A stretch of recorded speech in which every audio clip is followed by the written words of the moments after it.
welcome to the Bringing the Value Back to Your Business webinar from Blackfinch. We'll be discussing the current situation regarding valuations across the whole value chain of financial advice, exploring ways that you can optimize your business and maximize the value overall and bring that value back in to your business.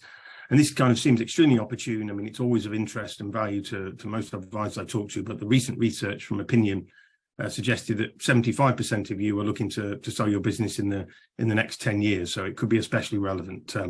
So I guess why do Blackfinch, Alex and myself feel like we have a point of view here to share with you? I think first of all is Blackfinch has always had a passion and for supporting advisors, as have Alex and I, but it might be useful to share a small part of my background and Alex's background to be able to tell you why we think this is relevant. My background, I've been in the industry over 25 years. I've been involved in growing multi-asset businesses from ground zero into the billions. I think I've also been involved in an acquisition of a network of 500 advisors from the side of an acquirer.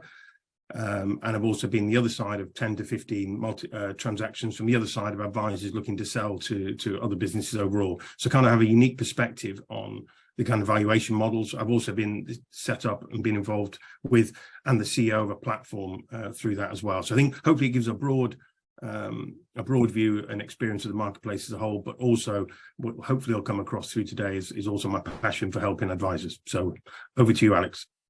Thanks, Nick, and thank you everybody for joining us this morning.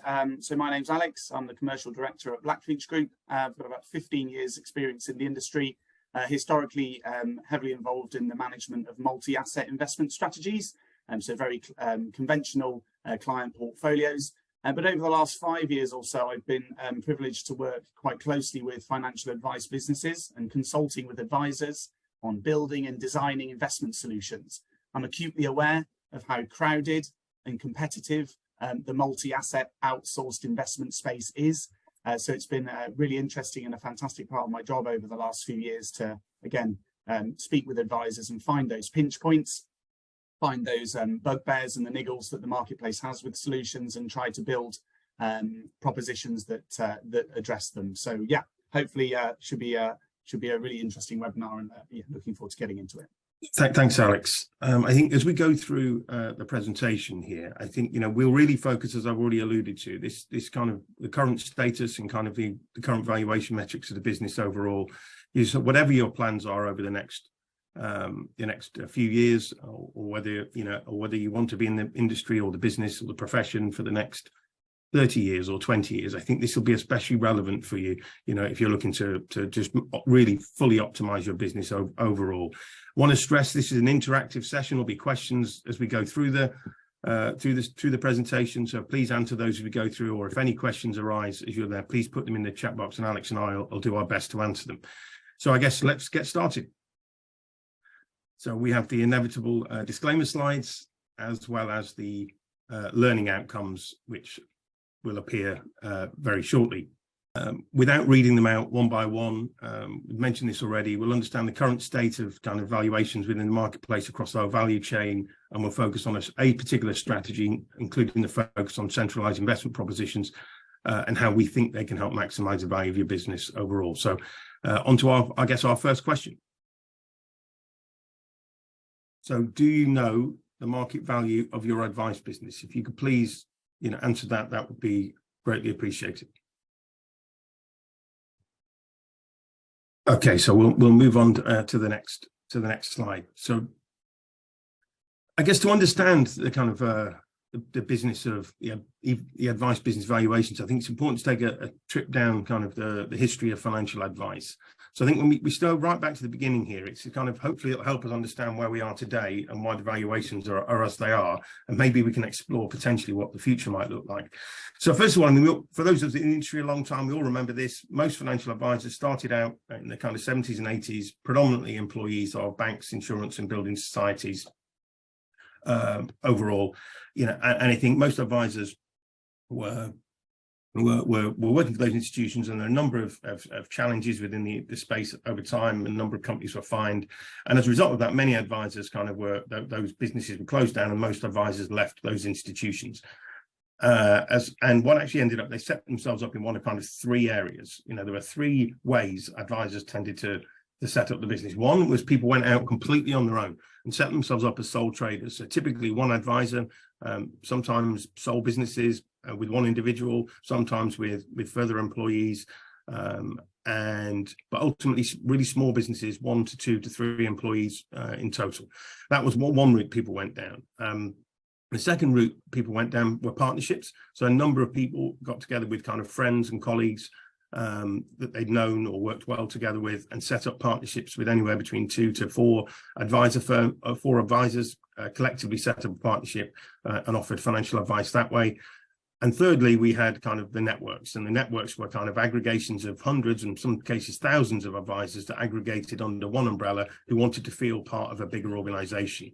Now, when you look at all three of those, there are a number of parts of that that threw up interesting challenges. So obviously a number of networks have kind of had some challenges throughout the time, and there's been numbers of those over the years with changes. That's had an impact on the future advice. I think the number of sole traders looking to potentially be acquired in more recent times has also had an impact on the market going forward. And also, I think one of the most common things I've seen is in partnerships, where partnerships were all put together with the good intentions, and lots of those partnerships carry on and flourish today. But in a number of instances, when you have 2, 3, 4 people, you have different expectations, different desires, different ages. And as a result of that, what we've seen is some challenges to explore about how those partnerships can evolve, because you may have an advisor who would like to retire, another advisor who wants to work for another 10 or 15 years. You might have an advisor who has, doesn't want to do it anymore for whatever reason, but the other partners do. So it's creating kind of interesting challenges for the space. And this is kind of how it had been up until, I would say, the last kind of 4 or 5 years. This has been the norm. And what we see now is an evolution, I think, into kind of two groups. One is kind of what I call the consolidators, discretionary fund managers and acquirers. And what we're seeing here is a huge growth in this, an explosion of transactions. I mean, I think I can't remember the organization, but there were 350 transactions conducted across the European wealth management space throughout the last 12 months. So it's quite an astonishing number. There's a lot of private equity invested in this, venture capital invested in this space, because there are opportunities to aggregate businesses, into more efficient, profitable businesses. So what we're seeing there is kind of split into 2 areas. Those that have set the level up to aggregate a number of firms and put them together into kind of integrated solutions.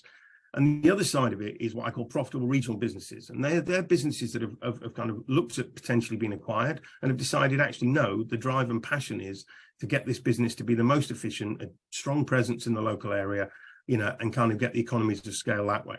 And I think this is kind of the 2 streams that we're seeing now. And I think whether you want to be a profitable regional business, whether you want to be part of a consolidator, a DFM, or join an acquirer, or you want to be acquired by either of those groups, I think the big focus is ultimately on making sure that you get the best valuation possible for your business going forward. And this is what this kind of presentation is going to focus on, because, who knows what the future will look like. I mean, we don't know what the future evolution will be. But the one thing we know is, is financial advice will remain an important part of the advice process, and to my mind, the most important part of the whole financial services ecosystem. So I think, as you'll see as we go through it now, we'll talk through strategies to kind of boost that valuation overall. But before we do that, let's try and understand the value chain kind of financial advice as we see it. So what you see here are the kind of 3 component parts of the value chain as we see. You've got advice, you've got investments, and you've got platforms. And if we think about those 3, I know there are other parts of it, but at its simplest level, these are kind of the 3 component parts of the advice process generally. People receive advice, recommendations are made to put these solutions into investments, and these are held somewhere, typically a platform. Now, what's fascinating about this for me is that, for me, and it's never changed in my 25 years plus, advice is and always will remain the most important part of the value chain of financial advice and the whole financial services ecosystem. So why do I say that? Well, financial advisors do the 3 hardest things in financial services. The first hardest thing in financial services is to acquire new clients. Now, financial advisors have been acquiring new clients, or you have been acquiring new clients for the last 20, 30 years. These things are, clients keep coming, you keep getting referrals. Every advisor firm I know continues to get referrals. Even when you don't want referrals, those referrals continue to come through.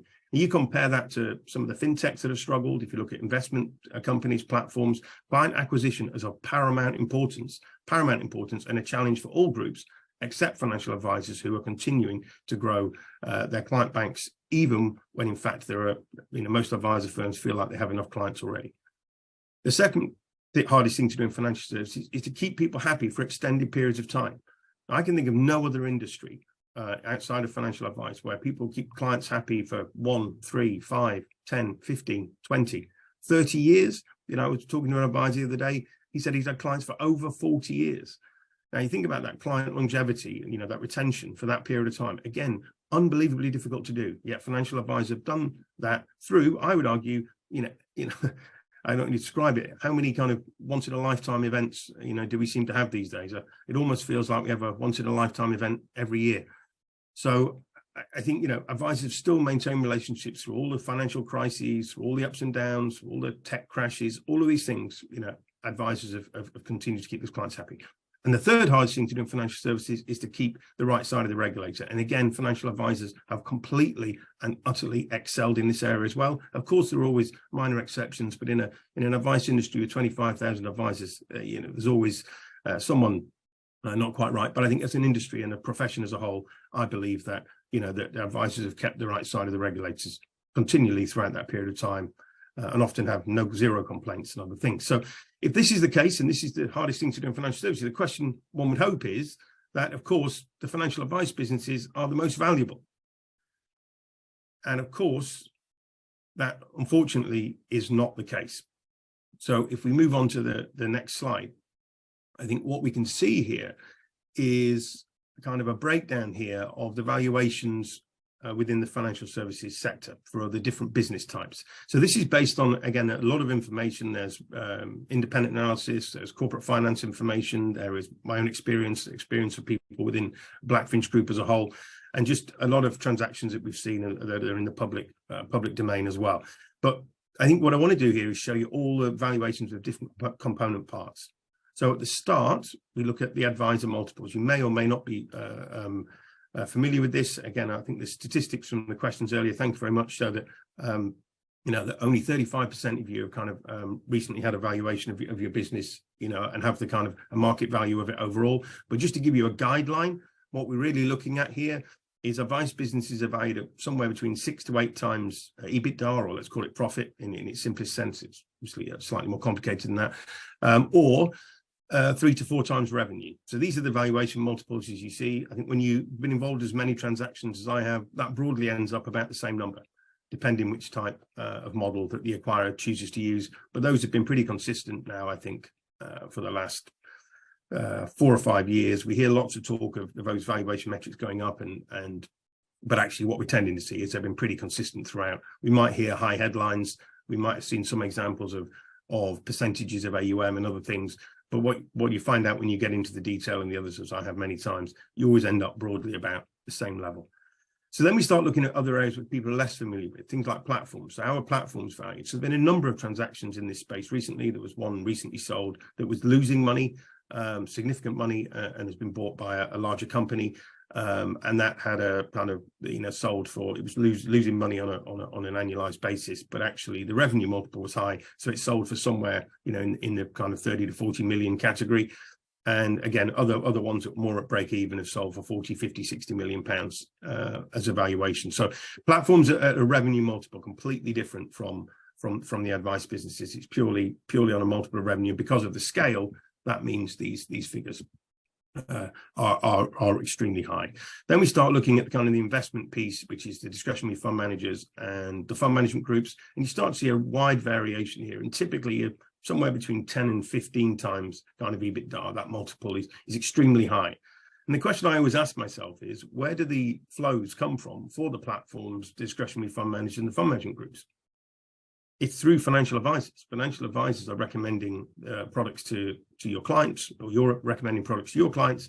And as a result of it, the other parts of the value chain are receiving those flows And as we can see from here, he's actually then has a increased multiple or a greater multiple than those of the other parts of the value chain. And again, when you get into the vertical integration, what you're seeing here is, and again, this is up to 20, can be all sorts of valuations. We've seen multiple valuations of different types, you know, when it gets to full vertical integration and other elements to it.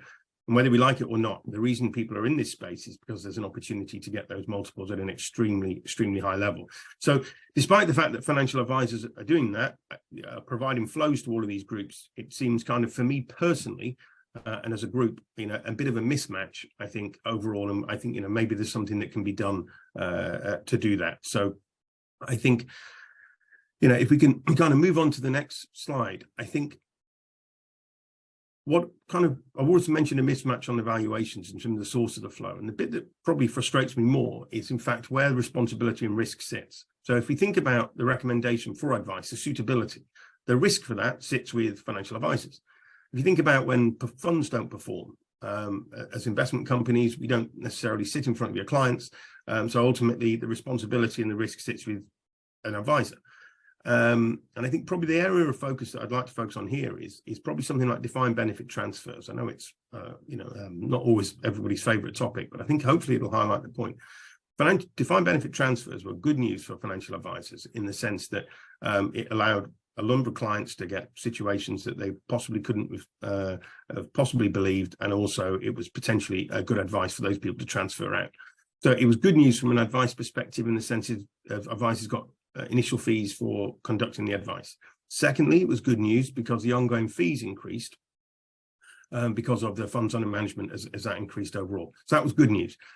Unfortunately, there were a couple of challenges within that, which is that the PI costs went up for those advice businesses. And the fourth one that no one really talks about, the fourth consequence really, was this idea that unfortunately with all businesses that have a large amount of defined benefit transfers essentially become unsellable because acquirers are scared of kind of the potential PI implications going forward. So what seemed like a good idea and worked well for advisors and still could prove to work well for advisors in the future, potentially had a negative impact on advisors overall. So we think about kind of the valuation metric for advisors is lower on one side, but also the risk sits squarely with the advisors. And this to me and to us as a business feels like a mismatch that I think, you know, that we could look to explore and address overall. So I think it's just really important. It just, you know, advisors are doing great work, providing those providing great recommendations to their clients and flows to other parts of the value chain. But unfortunately, for me, there's a mismatch between kind of where the risk sits and where the valuations are overall. So that leads us to, I guess, some more questions. There's two questions coming up here. And one of those questions was, you know, have you had your advice business valued in the last 12 months? And secondly, do you feel the valuation of your business represented fair value? I think we're going to explore, you know, and I'm going to hand over to Alex shortly to explore this idea of the options to bring the value back to your business, whilst obviously making sure that the client's best interest is served well. So I think when I think about it, I want to make a few things clear. We talked earlier about those valuation multiples, and I think just to bring some kind of perspective and maybe some color to that, if we're able to, if as a business you're able to make £50,000 worth of savings within your business, and again I'm making the numbers rounded for my maths purposes, please, but if you're able to potentially make a saving within your business of say £50,000 overall, it's important to stress, looking at the valuation multiples of the last the valuation multiples that I've just highlighted to you, you know, I think, you know, what we tend to see is that that 50,000 impact has a multiplier effect on the valuation overall. So if you're able to save £50,000 on the profit within your, cost within your business, that has a £350,000 valuation multiple benefit to your business. Conversely, if you're able to generate more rent, more profit of £50,000, that also has a 6 to 7 times multiple on that, which could be potentially be another £350,000. So I try and say these things to bring them to life because that's how I want us to do. If we think about the business strategically, we look at it from an optimization and profit maximization perspective, what you start to see here is those two actions alone could potentially add, you know, huge sums to the valuations of your business overall. And I think, you know, and thank you again for kind of asking the questions, but I think the survey that you've all conducted, so thank you again very much for completing the questions, is showing that 33% of you, or 67% of you, should I say, don't believe that the business valuations that you've received represented fair value. And I think potentially I would agree with those numbers. So I think, it's overall what we want to do is focus on maximizing that value of your business overall. And again, we can really explore the platform space where there's a lot of disruption taking place in the platform market. And I think it's doing, great wonders there in the platform space, and a number of other good platforms as well. We fully support the kind of evolution of that. I've obviously been the CEO of a platform as well, so I have an opinion overall, but I think there's definitely an opportunity in that space for you to explore. But what we're going to focus on is the investment solutions. And what we want to do here is talk about an evolved approach to kind of looking at centralized investment propositions. So at this point, I'll hand over to my colleague, Alex. Thank you very much, Nick. Thank you also, everybody, for contributing so far to the webinar. As I say, please do use the chat function if you've got any other questions or comments that you'd like to ask. There will be a 5 or so minutes at the end for us to cover those, and thanks for your questions that you've submitted so far. So yes, as Nick's discussed, I think it is really important to highlight that in the platform space, we as a business, we are acutely aware of the evolution in the platform space that's happening at the minute, and frankly, fully supportive of it. Platform 3.0, as it has been dubbed by some of the media, effectively really looking at, from an investment platform, what do you as a business really need? Are there elements of platforms that you can strip out and ultimately save costs for your clients? And to Nick's point, throughout the presentation so far, add revenue and value to your business. So we fully support that. And something that we're seeing more and more, and something that we've moved into, is the same concept, but using investment solutions. So what I wanted to do is start by looking at typical centralized investment propositions that we have seen many advice firms adopt, certainly over the last 10 years. A real rise in the use of CIPs over the last 10 years, definitely. And that's been both good and bad for some of the reasons I'll cover. So first bullet point here, what typically do CIPs look like today when we discuss with advice firms? Either an owner-selected range of funds, or more commonly a range of outsourced solutions. So just firstly on the own-selected funds, these are portfolios that are managed typically on an advisory basis. Lots of advisors have enjoyed picking funds for their client portfolios. And to be quite honest with you, lots of advisors have had considerable success in picking the funds for the client portfolios, delivering strong performance and good client outcomes. But what's become apparent is obviously regulatory changes, administrative burdens have sort of led to a gradual reduction in advisors picking their own funds and running advisory models. And as this first bullet point says, more commonly moving towards a range of outsourced solutions. So bullet point number 2, what does that range of outsourced solutions typically look like? Well, usually multiple investment companies are on the CIP.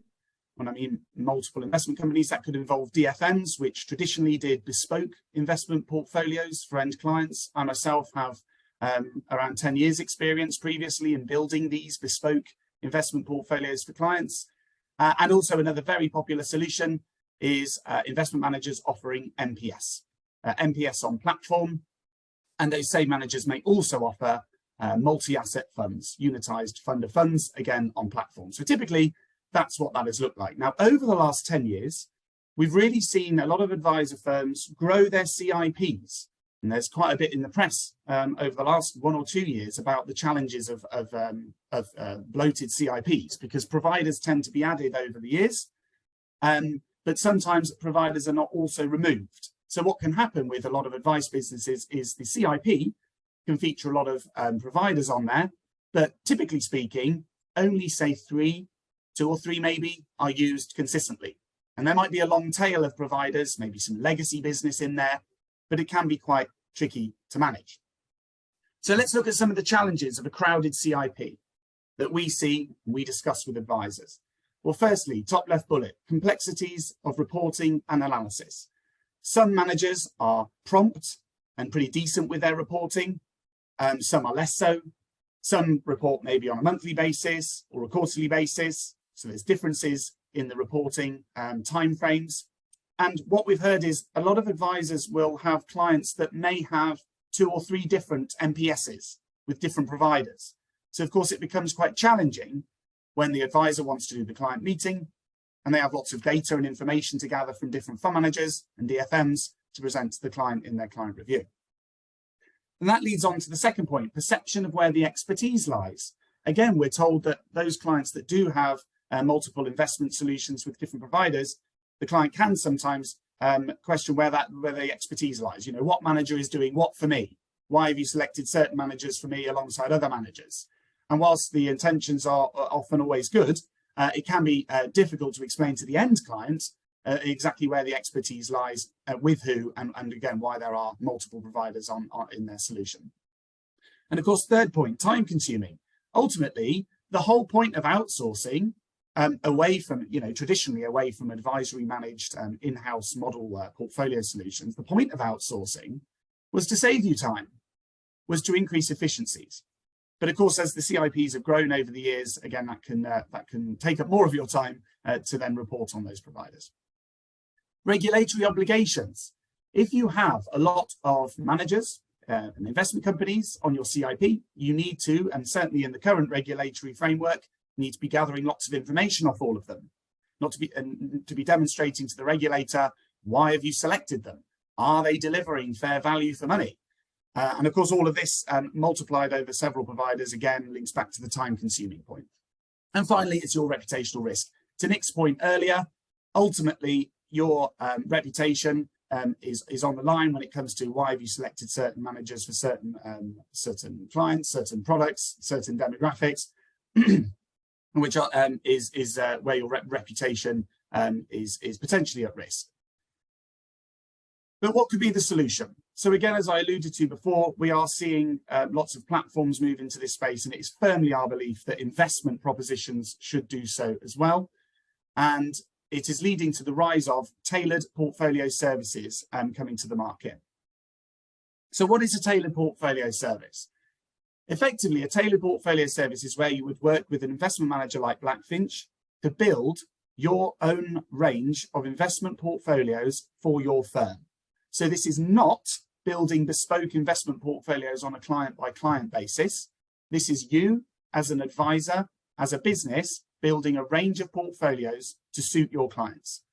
We always say nobody knows your clients better than you do. So actually, if you've segregated clients into, say, different requirements, you might have CRP, CIP, you know the needs and the wants of those client demographics. So ultimately, it should be you that works with an investment manager like us to build your own range of managed portfolios. That might include one or multiple of the following. So your client's objectives. Do you have particular clients with particular objectives in mind that you want to build an investment solution to specifically target? Your strategy. You as an advisor, do you firmly believe in a particular style of investment? Do you believe in passive only? Do you believe in reducing costs to the full? Do you believe in blending active management with passive management to create the optimal solution? Do you have clients with strong ESG preferences? All of these are factors that you as a firm may want to consider when building your own range. Your risk profile. Undoubtedly, you'll use a risk profiling tool or piece of software to map your client's attitude to risk to a given investment portfolio. So if you do use a particular risk profiler, would you like your range of portfolios to map exactly and consistently to the output of those risk questionnaires to always ensure consistent matching of risk appetite to investment solution? Platforms. This is another big one. A lot of the time we hear advisors saying, look, I have preferred platforms. I like particular investment solutions, but if they're not available to my clients on the platforms that I'm recommending to them, it isn't going to work. So we have to have your portfolio range on the choice of platforms that you have dictated. And ultimately, where do we fit in? Well, it's our execution. It's our discretionary permissions, our frameworks internally to deliver your investment portfolio range and leveraging the strength of us as a group. So I thought what I'd do here is take you through a real life example of a range of investment portfolios that we built in conjunction with an advice firm. with fairly strict mandates actually across the board. So you'll see here they absolutely look like conventional multi-asset investment strategies. Firstly, on the far right-hand side, a particular income solution that this advisor wanted to help address challenges that clients were having in retirement. So a particular income solution targeting a particular level of income at all times. The remaining 5 portfolios are mapped exactly to the risk profiler of the advisor's choice.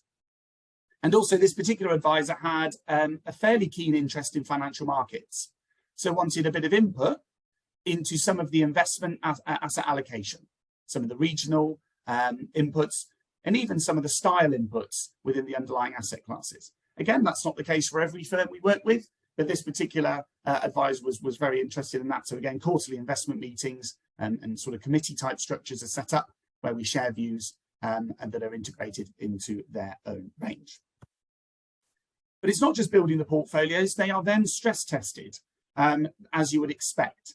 So once the range has been scoped and designed, we then put the portfolios through a series of stress testing and scenario analysis. So you, and more importantly, your clients, understand the investment journey that these portfolios are likely to take. So this is an example here of one of that advisor's range, one of the lower risk portfolios. And this is just the output of a simple sort of scenario test, scenario analysis.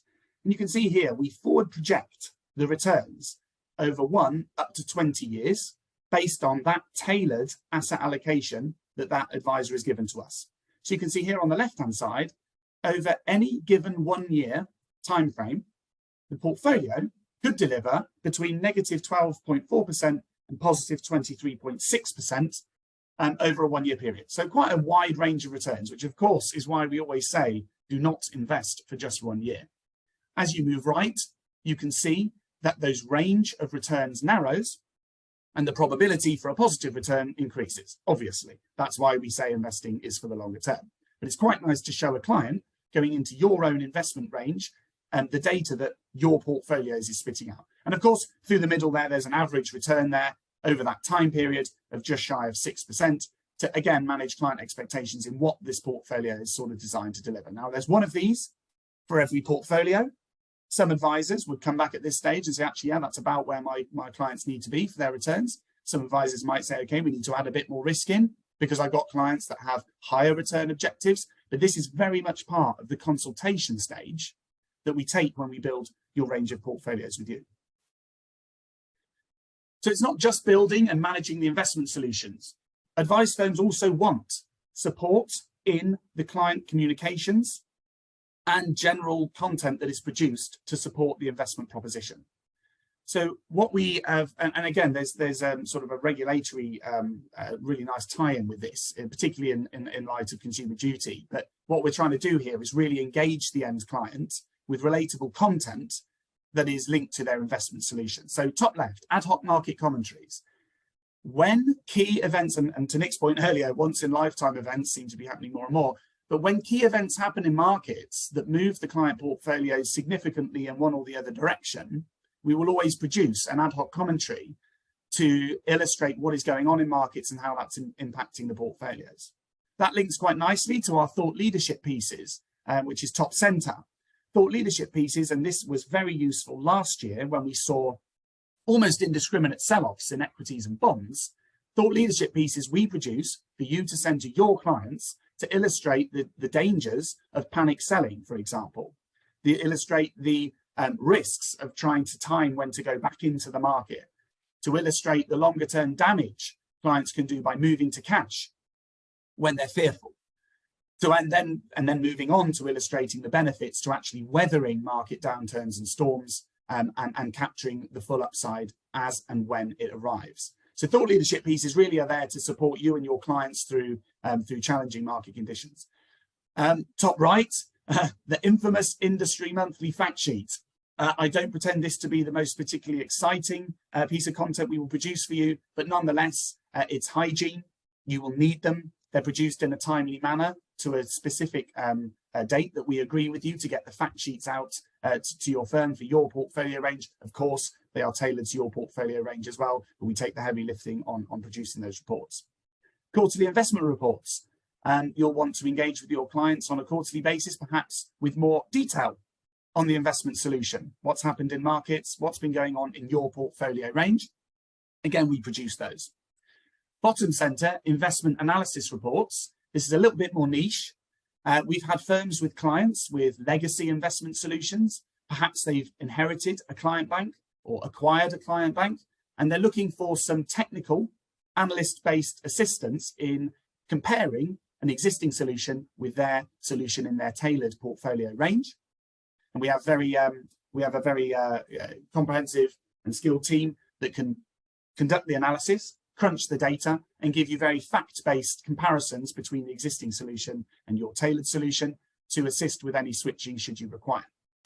And also on the bottom right, monthly market moves. This is a digestible bullet point summary of what's happened in global markets across the previous month. Again, for your own use, or some advisors like to forward on to their clients for enhanced engagement.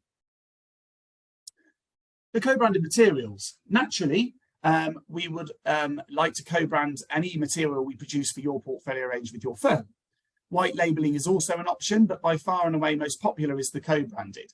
Now, when we design the co-branded materials, we're quite aware that some firms will have different preferences into the look and the feel of the materials that we produce on behalf of you. So on the left-hand two squares here, you can see that there's a co-branded option, a template, if you like, that features quite heavy Blackfinch design. So our illustrations on the right-hand side, but with a co-branded nod on the left. Some firms would prefer to have less of a Blackfinch feel to the documentation. And on the right-hand side, the right two squares are a much more neutral co-branded template option.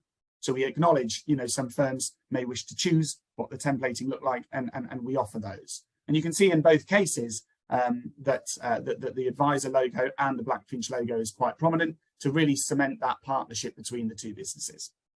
Also, there's a light and a dark background. Again, not to get, my experience is not in marketing, but again, we acknowledge that certain advisor logos and branding will suit a white background versus a dark background. So those options are available too. Of course, it would not be a investment presentation without discussing everybody's favorite topic, which is the consumer duty.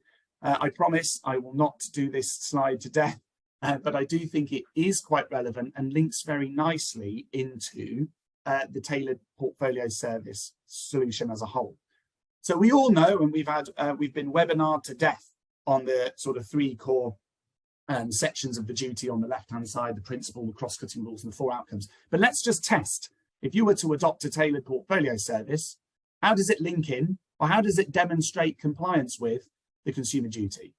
So the first one, this is always my favorite one, firms must act to deliver good outcomes. Well, I don't think any of us would be in business if we kind of didn't want to deliver good outcomes to our clients, so we'll politely park that one. The cross-cutting rules, section in the middle, acting in good faith, avoiding foreseeable harm, and enabling and supporting customers to pursue their financial objectives. This is really important. So this is absolutely where you start engaging with us and to say, these are the types of clients I have in my business, and I want an investment solution to cater for these clients. So rather than buying or selecting, a ready-made solution, you want to go the next layer below and properly design solutions that you've identified key requirements in your client bank for.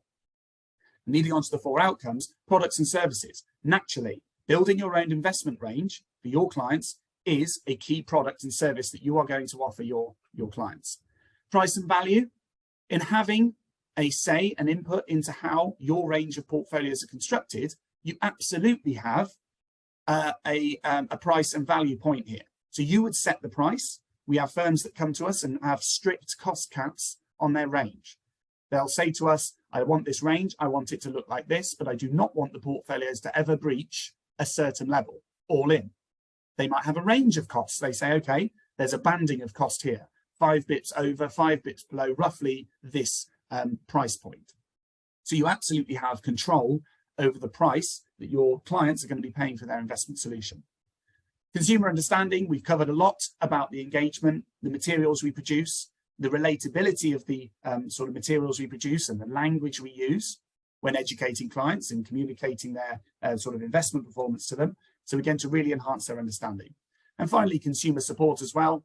working in conjunction with yourselves as advisors, want to support the clients wherever possible, particularly in challenging market conditions. I think that consumer support is never more important when markets are falling. I'm told regularly by advisors that clients rarely pick up the phone when markets are rising. Client review meetings are about 5 minutes talking about the portfolio and 55 minutes talking about the family when markets are rising. But we all know that that can flip around when markets are falling. So point number 4 on the outcomes, consumer support, super important. So hopefully you can see how a sort of tailored range and how your involvement, your much more close level involvement in building your own range will really help demonstrate compliance and matching to the consumer duty. So why the Blackfinch Group?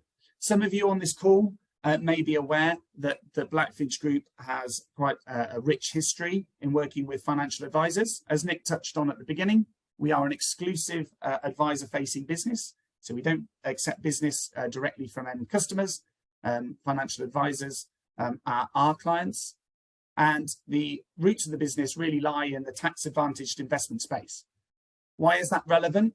Well, in doing that, we've built quite a diverse set of investment teams to manage and deliver those tax-advantaged investment products. So some of you may know us for our EIS or VCT, so our venture capital division, our sort of flagship IHT product, investing in renewable energy assets and property development lending. We have an AIM IHT investment solution as well, focused on the sort of smaller cap UK listed stocks within the AIM portfolios. And we have our asset management division, obviously, where the tailored investment portfolios sit, which really looks at the whole picture. You know, ultimately, these are globally diversified multi-asset investment strategies. And by having the rich and deep experience from the other investment teams within the Blackfinch Group really does give us quite a unique lens into a lot of the other asset classes that your tailored portfolio service would be accessing. So that knowledge share and that quite diverse level of investment experience is very unique to Blackfinch. We're very proud and privileged to have that. So we're in a quite fortunate position to be able to deliver these investment solutions on a multi-asset basis to you and your clients. So as we start to wrap up, hopefully you would recognize yourself or your firm in one or hopefully all of these statements. You know, we're really looking to sort of speak with advisors, and we are talking to advisors at the moment for those who are looking for a partnership with what we believe is a progressive and forward-looking investment company. Firms and financial advisors that do desire further involvement in the creation of their own investment solution.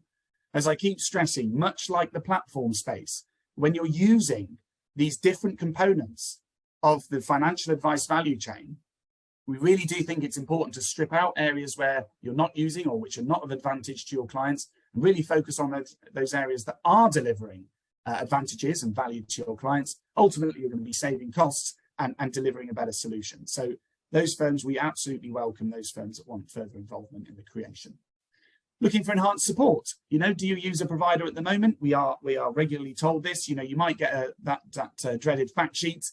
You might get an occasional webinar, but that's about it. You know, are you a firm looking for enhanced support to leverage from your investment provider?